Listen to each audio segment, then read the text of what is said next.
Hello,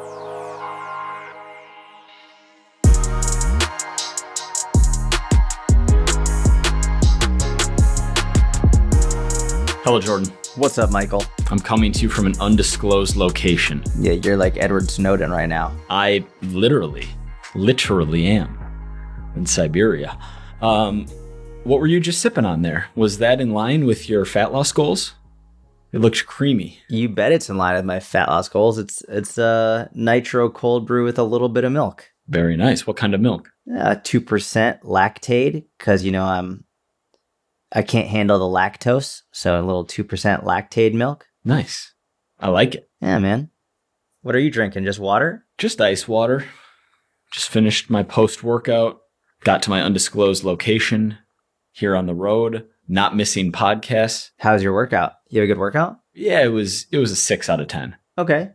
All right, nice. It was a little rushed, but I got everything in. I love that. Inadequate rest time on the arms at the end of the workout, but got all the volume in. That's good. And, less rest time, you get, you can get the same amount of mechanical tension with less weight. That's supposedly true. Yeah. Allegedly. Dude, I trained with, I know you're a big UFC guy now. Do you know who Neil Magny is? I do not. All right. Neil Magny is ranked number 8 in the world right now. He's top 10 fighter, top 8 fighter in his weight class. I think it's welterweight. He's my new boxing coach, bro. Dude, you're boxing? Yeah. So it's so crazy. It just out of nowhere. I've DM'd him a couple times and I never expect him to see it. And he always sees it. He's like such a nice guy. I'll be watching him fight in the UFC, like main cards. And I'll be watching him, and then I'll DM him while he's fighting. I'm like, oh, that was so sick, dude, whatever. I'll just like randomly send him a message. And after the fight, he'll reply, be like, haha, thanks, man, whatever. Just like really nice. He posts a story up on his Instagram the other day, just being like, hey, if anyone, he lives in Dallas. He trains in Dallas. He's like, hey, if anyone wants like striking lessons, let me know. And I was like, there's no way this guy's going to drive to me. I was assuming like he would just do it at whatever academy he trains at. So I DM him, I was like, hey man, you wouldn't drive to XYZ town, would you? And he was like, yeah man, for sure. And I was like, shut the fuck up. So Tuesdays and Thursdays for the foreseeable future. I mean, he could cancel at any time, but he has Tuesdays and Thursdays, 10 a.m. So today was the first day. We trained, and dude, it was number one. So it's how like fighters have their like the name when Bruce Buffer is announcing them, they're like Connor, the Notorious, McGregor, or whatever. So like Neil Magny is Hands of Steel. Okay. He's just like, he's got heavy hands. So he would just like show me a couple things and he'd want me to do it. Just when he was lightly touching me, I was like, oh my God, that really hurt. Like he'd give me a little touch with like a hook to the body, and I was just like, oh my gosh, like just a light touch. I was like, oh my dude, I never want to fight professionally ever, and I definitely don't want to get hit by you ever.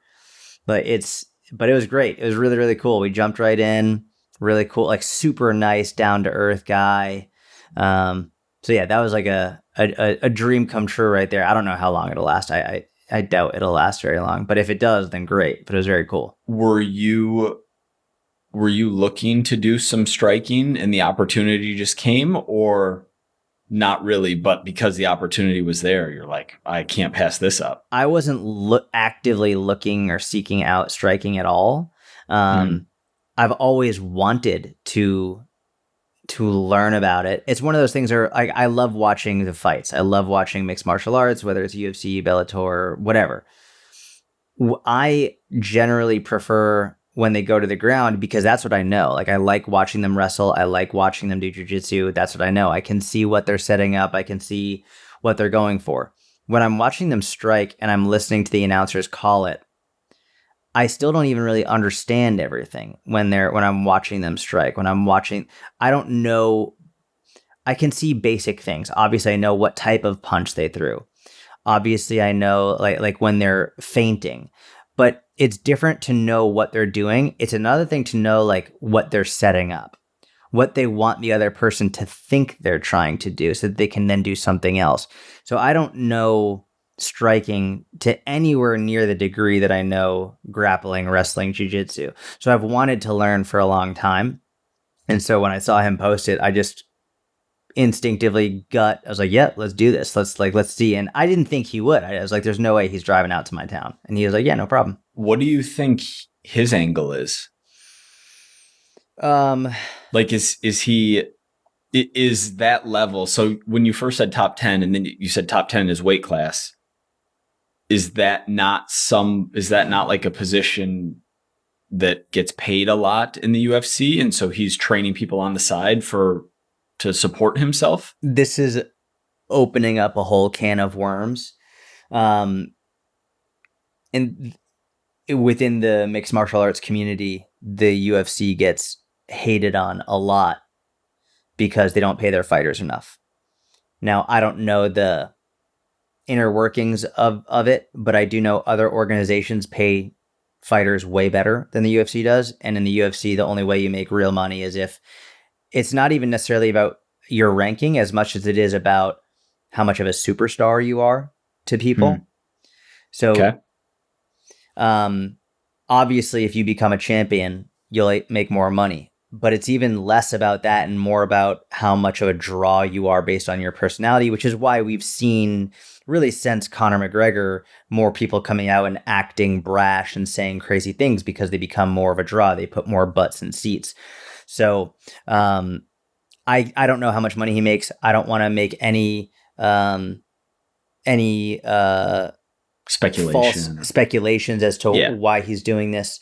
But I'm gonna pause right here, bro. I have to shit so bad out of nowhere. I'm gonna shit my pants. Go poop. I'm like, go poop. I'll be right back, dude. We're running this, bro. Dude, we're not running this.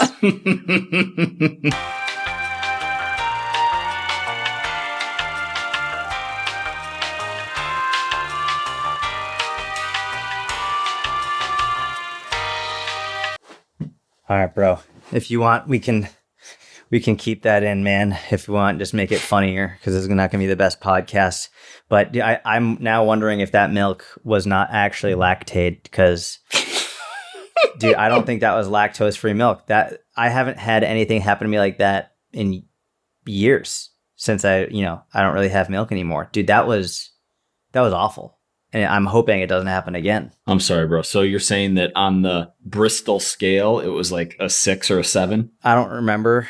I'll tell you this though. On the one is pebbles, 4 is a snake, 3 is like a lumpy snake, 7 is liquid. Yeah, it was a 7. I'm sorry, bro. You're usually very dialed with your high fiber intake. And you could see, it's funny, like if you watch on YouTube, like I was started to get like really squirmy as I was talking. Just because I was like, oh no, maybe like I could just not let it happen. And I was, dude, I'm about to explode. Yeah, so.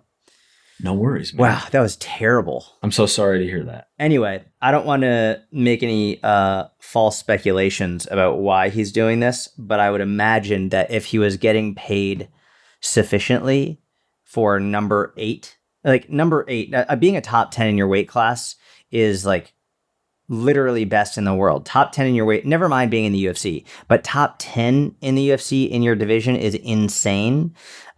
He's beat some of the best guys in the world. Like he was born in 87, so it looks like he's been fighting for a while too. Yeah, so he started around 20. He's like 33 right now, is that right? No. Born 87, geez, I'm wrong. 35, 36, 37? Yeah. Either way, within the mixed martial arts community, it's very well known that UFC fighters specifically do not get paid what they should be. And it's a major problem. And I think it's going to lead to some legal issues because they're not getting paid enough. But I would imagine if he was happy with his pay, he probably wouldn't be doing one-on-one coaching. I would imagine his job is fighting. Yeah. Realistically, should be. I was just trying to get to, So it is. He's just doing it like a personal trainer who's an independent trainer, not working for a gym and going to people's houses and coaching them. I didn't know if there was some kind of angle where because you have an audience, he was coaching you exposure. That's what I was getting at. And cool. No, that wasn't even part of the discussion. Literally just coach. Makes sense. Just coaching. Yeah. Dude. But it was very fun. We've been going for 15 minutes here. Minus the little number 7 break.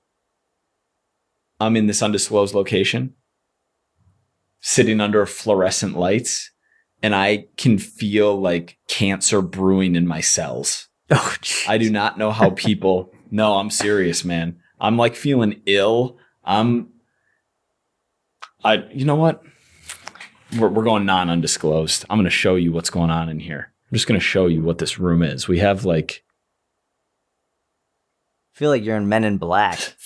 Fake plant. I do too. Fluorescent light.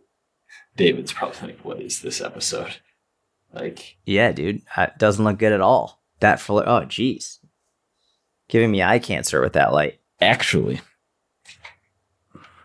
So I just hope that we as a people can rectify the 9-to-5 office lifestyle that is sucking the souls physiologically, emotionally, spiritually, and mentally from hundreds of millions of people in the West. It's not good. Is there anything that we want to discuss today? Since Yeah. What I was just discussing, I think. Oh, okay. Cool. No, I don't have anything on my list at the undisclosed location. Want to dive into questions? Yeah, sure. Jordan doesn't get as hype about ripping into corporate America as I do because he didn't have to serve his 2 years there. Thank God. I would not have I would not have functioned well in corporate America. That just would have been, you know me, that would have been the worst possible scenario for me to be in. Oh, bro. Well, I wasn't going to bring this up, but why not?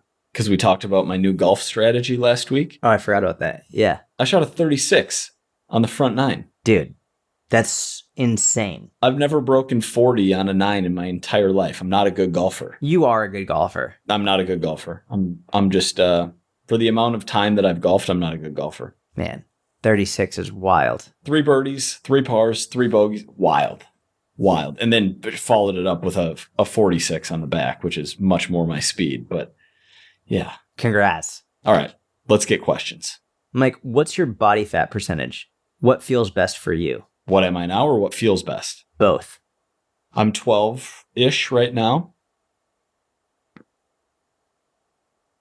What feels best physically or mentally? In general. Could talk about all of it. Could talk about what feels best physically, what feels best mentally, what feels best spiritually, whatever you want. I don't think there's a spiritual component to body fat percentage for me, at least. I like that you went there, though.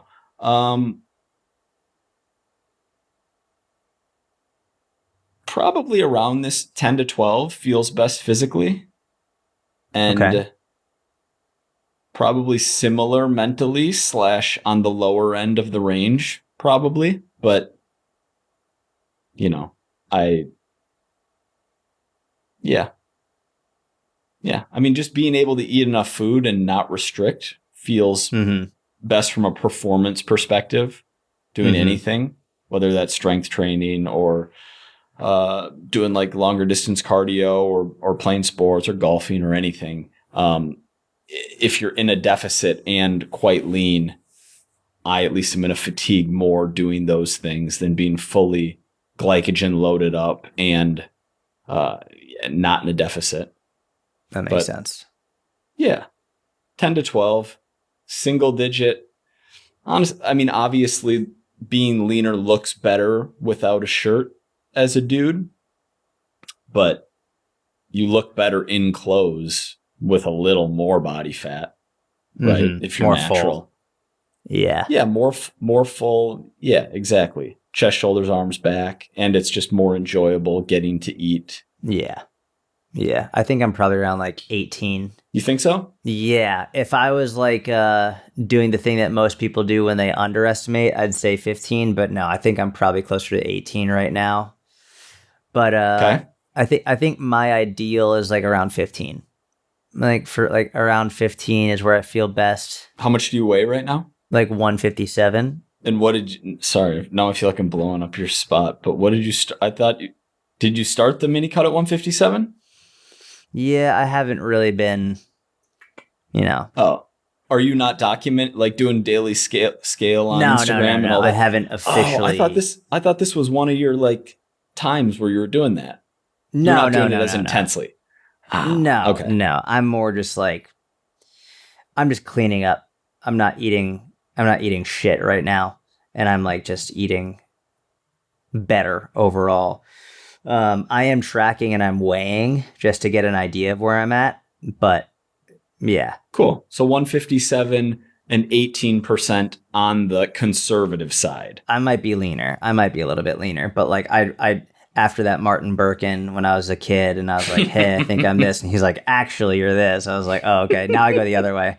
I like maybe overestimate a little bit, but we'll say I'm 18. I think I'm between like 13 and 16 is where, or 14 and 16 is where I'm like that ideal range for me mentally, physically, which I think that was, it's funny. I was talking to my buddy David about that. I think as a personal trainer, as someone who's in the industry, it took me a while to get to a point where I was like, yeah,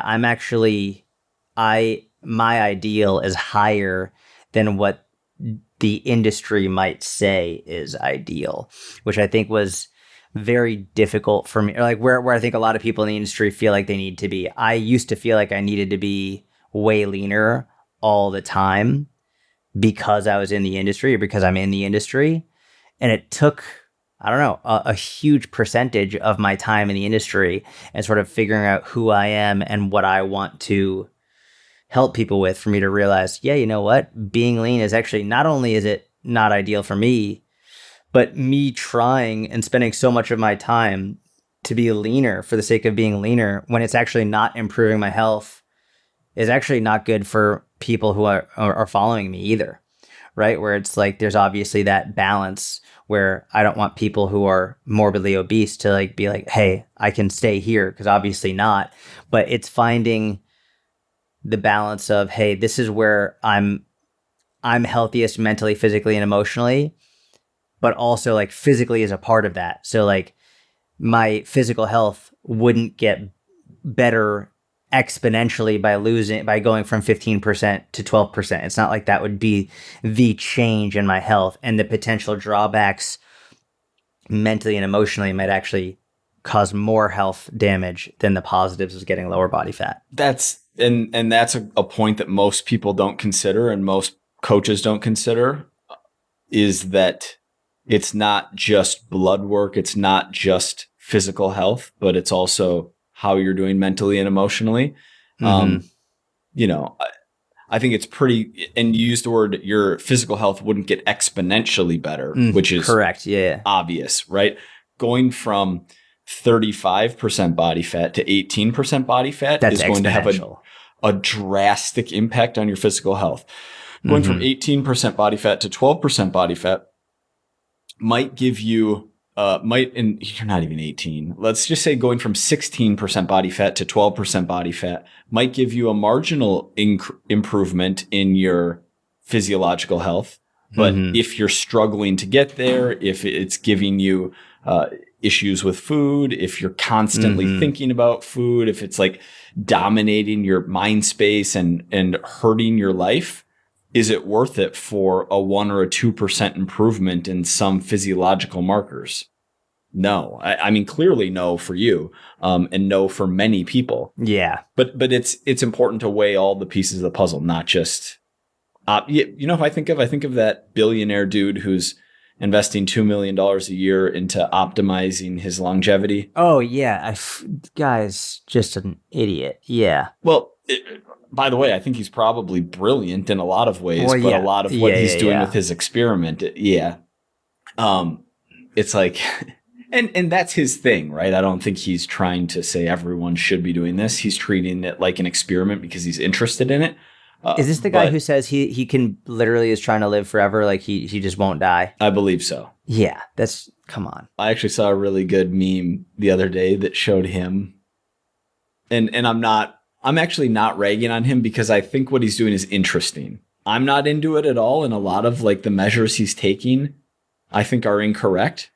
But it was Brian Johnson, 46, and like doing a picture of him shirtless or in his underwear or something. doing everything he can to optimize his health. And he avoids sunlight. Like he doesn't look amazing by our aesthetic standards. And then there's a picture of Hunter Biden, like in a suit, looking pretty good. And it's like Hunter Biden, 56 years old, crack cocaine.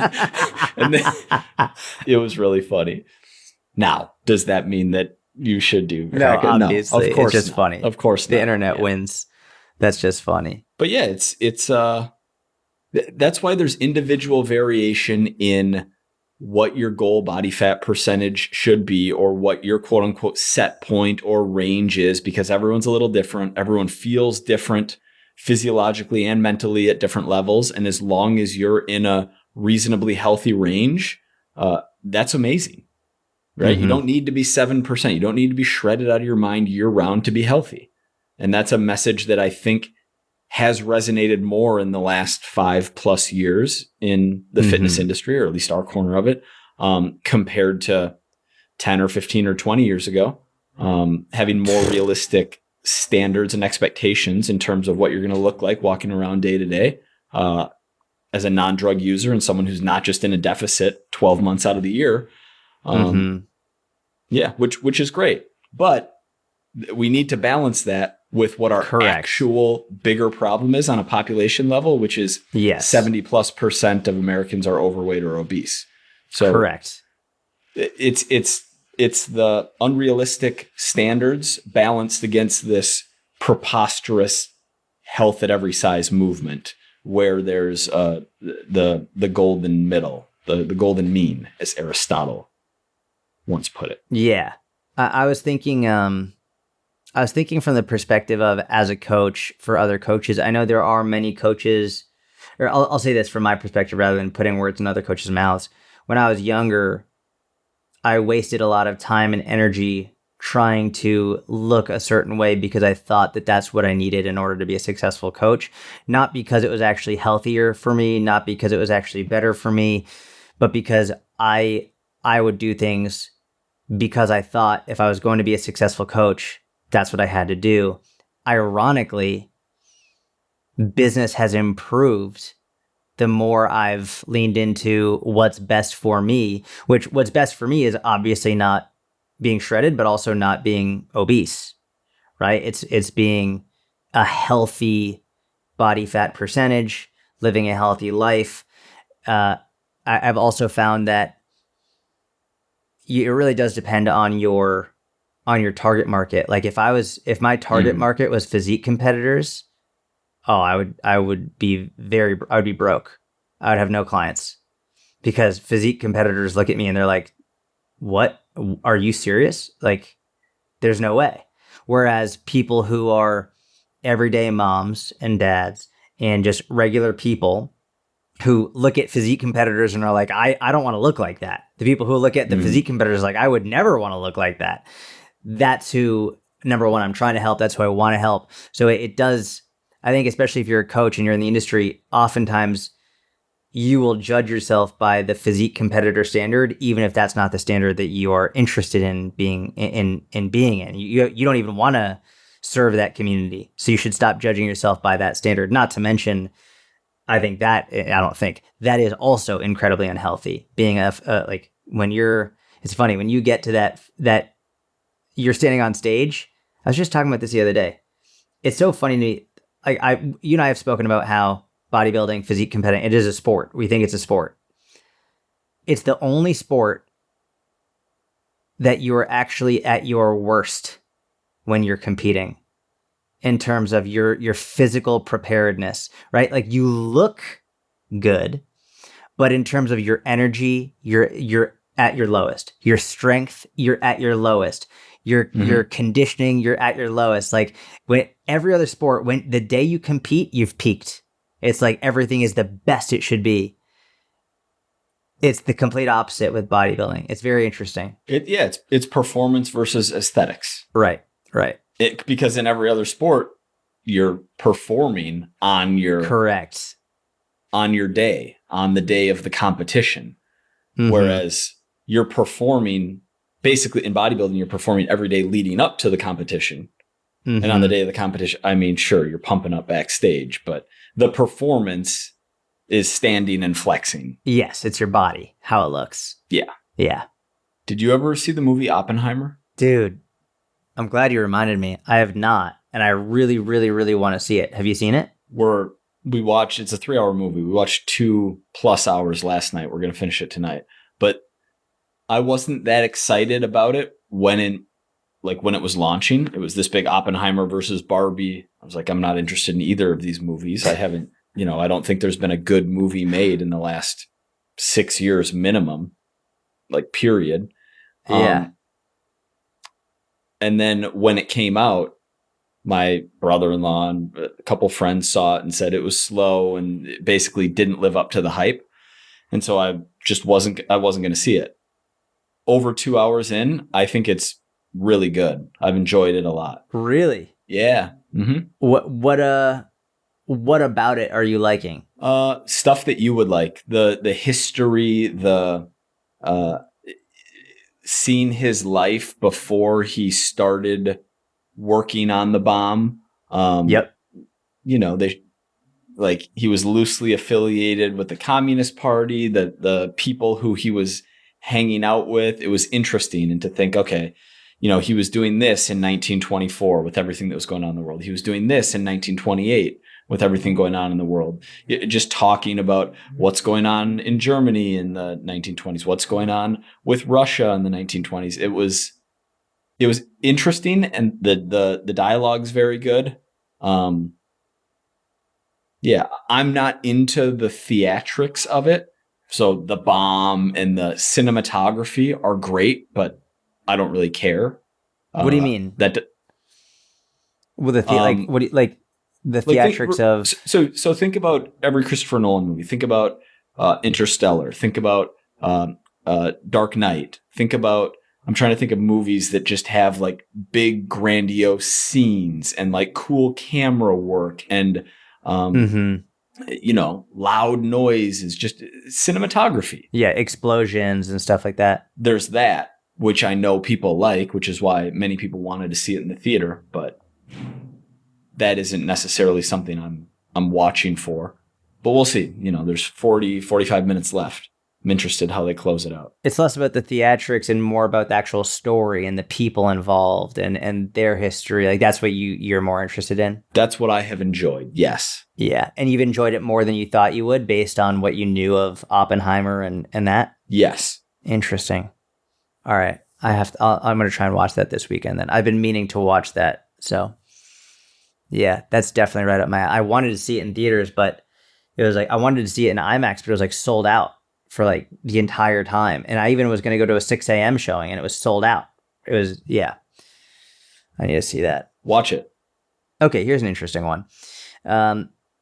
Do I need to do the inner outer thigh machines, that good girl, bad girl machine, or skip them and do RDLs, squats, etc.?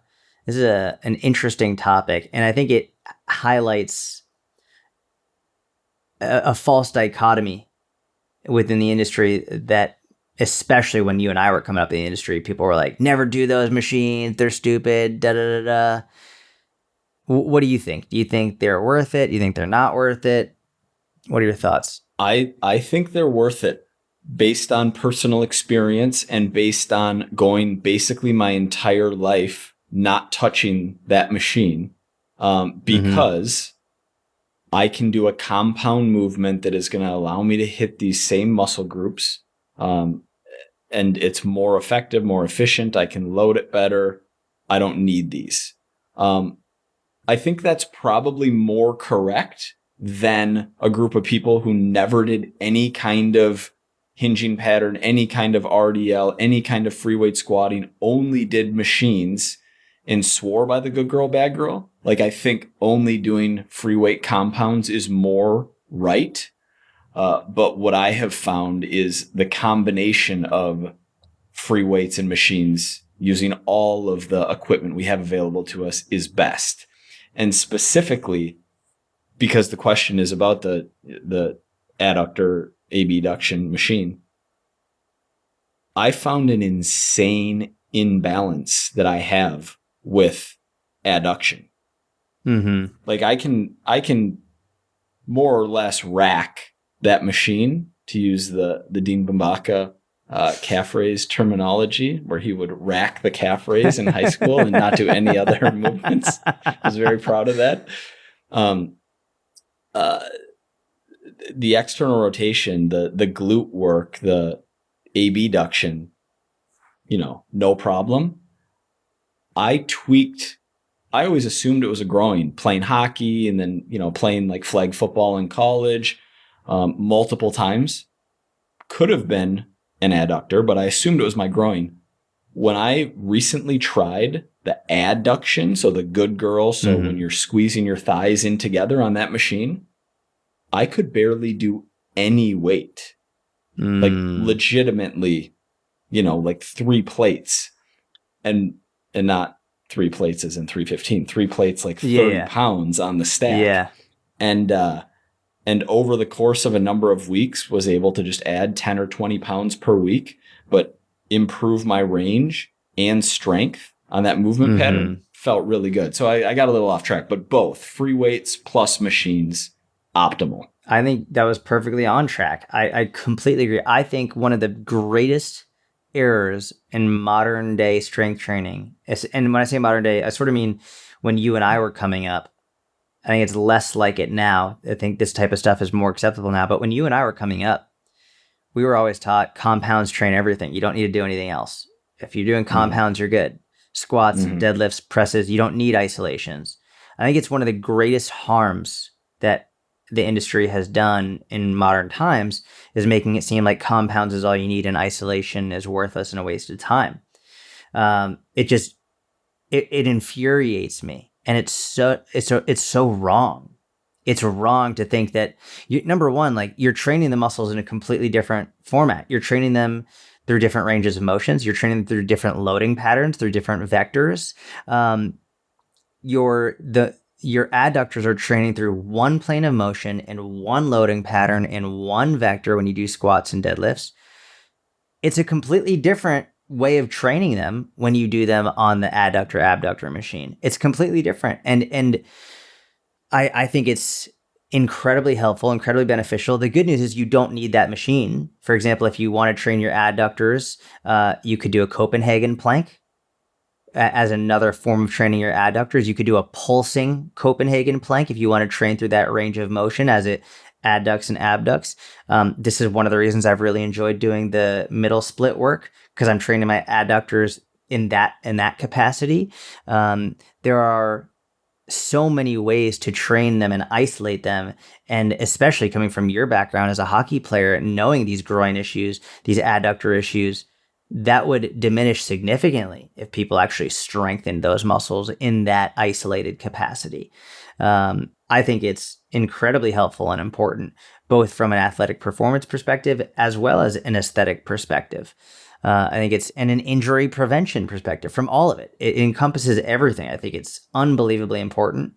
And anyone who understands injuries will also know that overuse injuries will happen if you're just only training one movement pattern and you're neglecting others. So it's better to train through a variety of movement patterns and load vectors so that I don't like to use the term necessarily bulletproof, but this way you give yourself an opportunity to be strong throughout all ranges of motion and all movement patterns rather than just in one sagittal plane.